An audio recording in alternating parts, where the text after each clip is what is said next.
Hello friends, आज हम Emily Dickinson की एक बहुत ही famous poem success is counted sweetest के बारे में पढ़ेंगे। एमिली डिकिंसन जो है वो 19वीं सेंचुरी की एक अमेरिकन पोइटेस है। Introduction of the poem. Success is counted sweetest is an early poem written by American poet Emily Dickinson in 1859। ये पोएम 1859 में लिखी गई थी। It makes the bold claim. ये पोएम जो है क्लेम करती है that success is best understood by those who fail. Success जो है उसको अच्छी तरीके से समझा जा सकता है जिन्होंने अपने जीवन में फेल हुए हैं। And illustrates this claim bye contrasting a victorious army with a fallen soldier from the other side। और इस सक्सेस को वो ही अच्छे तरीके से बता सकता है, इलस्ट्रेट कर सकता है कि जो दूसरी साइड की जो सेना का जो सोल्जर है, गिरा हुआ सोल्जर, डिफीटेड सोल्जर, वो ही सक्सेस को अच्छे से बता सकता है। The poem has the rare honour of publication. जो पोएम है ये पब्लिश नहीं हुई थी during the Dickinson's life time, Dickinson की लाइफ टाइम में। दो इट वाज पब्लिश्ड एनोमसली, इसको बाद में पब्लिश किया गया था।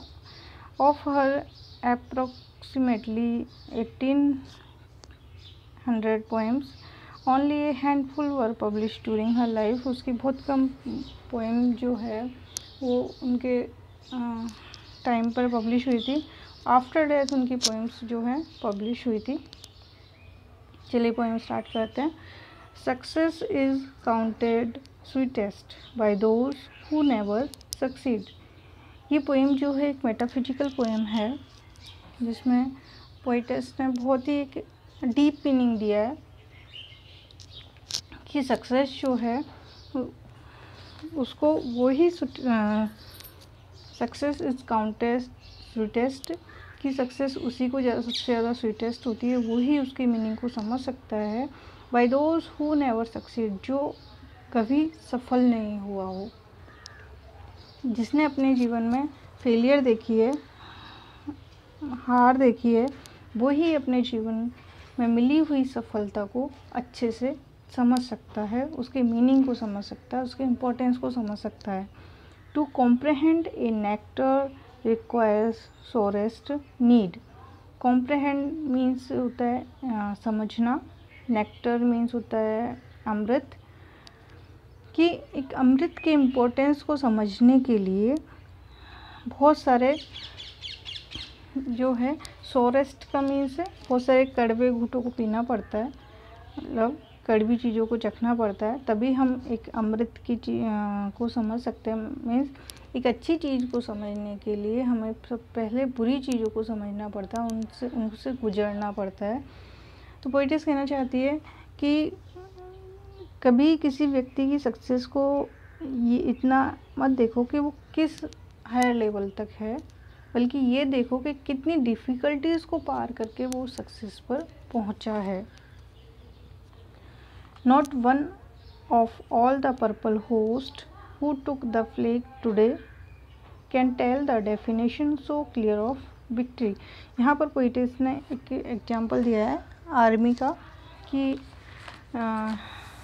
दो आर्मी हैं और उनमें से एक हार, जब उनके बीच युद्ध हुआ तो एक हार गई।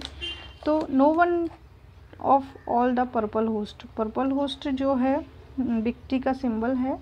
तो